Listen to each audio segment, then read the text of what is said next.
You guys running a Rick's high output stator on your Banshees? You guys wondering if this bad boy's any good? Let me show you how to check it.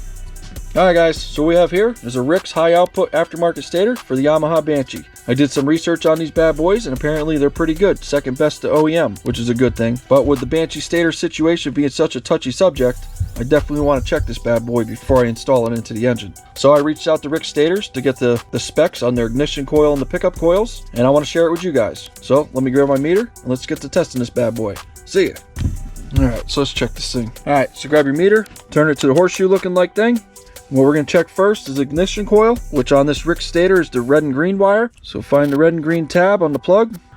Boom. Boom. Now this ignition coil on the Rick's high output stator should be anywhere between 13.7 and 20.5. This bad boy's reading at 15.1. Yeah, boy. Alright, let's check the pickup coil. So the pickup coil on this stator is the white and brown wire. So find the white and brown tab.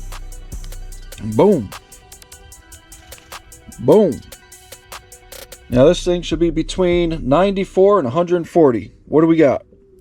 103.8. Yeah, boy.